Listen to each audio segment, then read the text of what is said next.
shouldn't rush into marriage. I had to learn the hard way that rushing into marriage is not something you should do, even if it doesn't matter how comfortable you feel about the person.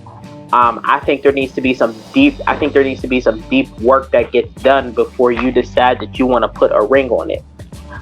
So the one thing that I will give Will Smith and Jada Pinkett credit for is some years ago they were both on the Oprah Winfrey show when she had her television show before she had her network now.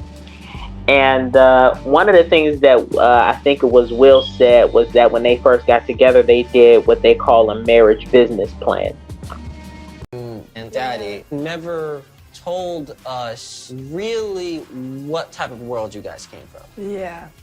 We just thought that you guys just sprouted up out of the ground Yeah. and just, Yeah. you know what I'm saying? You become a parent, you have these huge ideals, even for yourself, because we all are coming into parenting with our own childhood traumas. And I thought that that was interesting because when I think back to in the beginning, when God created Adam and Eve, the first thing that God did was he gave them an opportunity, or he gave them a mandate to do something together.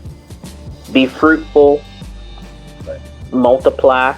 So we always talk about the multiply part, but we think be fruitful has something to do with God saying get pregnant, and I don't think that that's the sole thing that God was saying.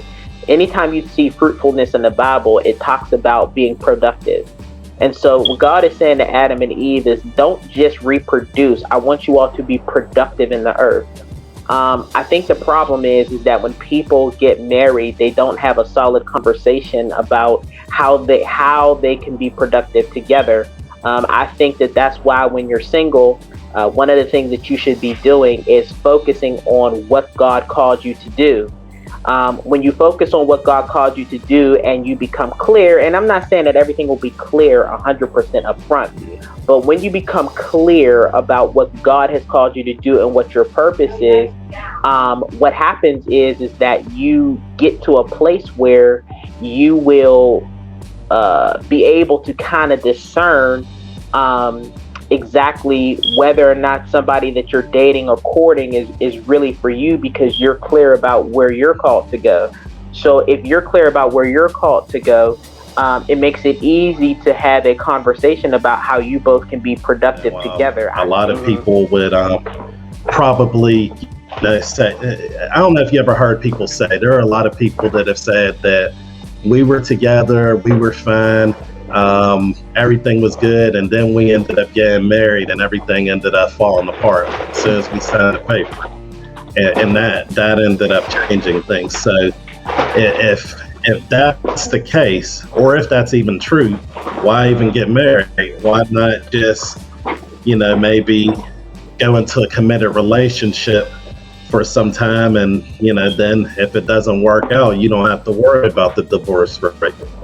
Because if you don't want to sin against God, then you'll get married, because I don't see nobody just remaining in a committed relationship and not have sex. Now, if we want to talk about the moral standard of it all, if you want to have sex and not be sinning against God, then what you have to you should get married, but then you shouldn't rush into marriage. I had to learn the hard way that rushing into marriage is not something you should do, even if it doesn't matter how comfortable you feel about the person. I think there needs to be some deep work that gets done before you decide that you want to put a ring on it. And so I think that what it really comes down to is people not having conversations about how they can be productive together, and then it comes down to people not being committed to the self-work, because you can be committed to a marriage all you want to, but if you're not committed to the self-work that it takes to grow in a marriage and make it work, then the marriage will fall apart.